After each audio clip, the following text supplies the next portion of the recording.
हाय, तर चला झाली अन्नप्राशनची तयारी सुरू.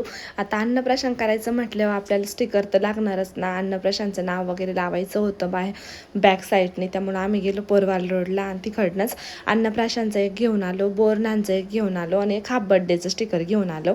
घरी आलो पण आम्ही जे फुलं आणले होते ते भाऊजी आले होते शेजारचे, ते परत नितीन आयुष हे सगळं ते करत होते. नंतर एवढे सगळे फळं आणले होते, आम्हाला त्याचीच थीम करायची होती. कारण की पहिल्या मंथपासून तर आत्तापर्यंत तरी मी सगळी फळांचीच थीम केली आहे. म्हटलं आता पण तेच करायचं, अन्नप्राशनला दुसरं काही आणत बसायचं नाही.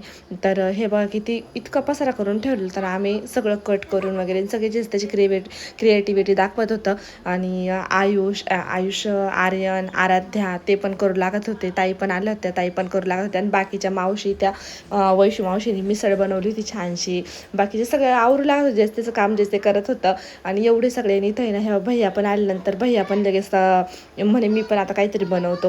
असं आमच्या घरात कसं आहे माहिती आहे का, कोणी पण असो, काही पण नातं असो, कोणाचं जावई असो, सासरा असो, तर सासू असो, पण मग सगळे एकदम फ्री आहे आणि सगळे करू लागता. असं नाही का मग मी बसून राहतो तुम्ही करा, असं काहीच नाही आहे. एवढे सगळे होते तरी पण आम्हाला सकाळपासून आवरत होतं. आम्ही संध्याकाळचे आम्हाला 6 वाजले अन्नप्राशन करायला आणि एवढं सगळं बनवलं होतं आम्ही. बघा इतकं छान छान बनवलं होतं ना, ते पण तुम्हाला नेक्स्ट शॉर्ट्समध्ये दाखवेल मी. आता फक्त तयारी करतानाच शॉर्ट्स काढलेला आहे. मग सगळं हे असं खरबुजाचं वगैरे बनवलं तर आर्यननी आराध्यानी वैशू मावशीने टप वगैरे सजवला होता. परत शेपू आणली, ती शेपूचं पण डेकोरेशन जरासं केलं.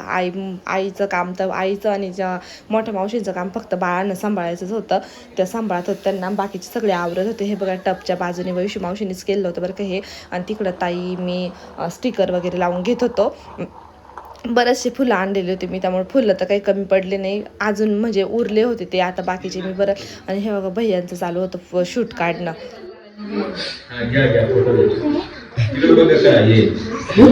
इकडे बघा.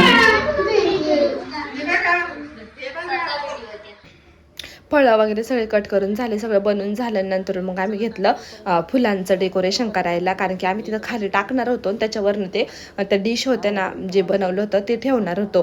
त्यामुळे मग भैया म्हणे तुम्ही पटपट टाकून घ्या. आणि आम्ही काय पटपट आवराने जायचं, भैया पण बसले, ताई पण बसल्या आणि सगळेच आवरायला लागले. वैशू मावशी आणि शिवानीनी पण गुलाबाच्या पाकळ्या वगैरे खूप होत्या ना, तर मग त्या कट वगैरे करत होत्या. कारण की बारीक असं टाकायचं होतं ना, त्यामुळं मग सगळं टाकून घेतलं. परत नितीन पण करू लागत होते. असं कोणीच बसलेलं नव्हतं शांत त्या दिवशी.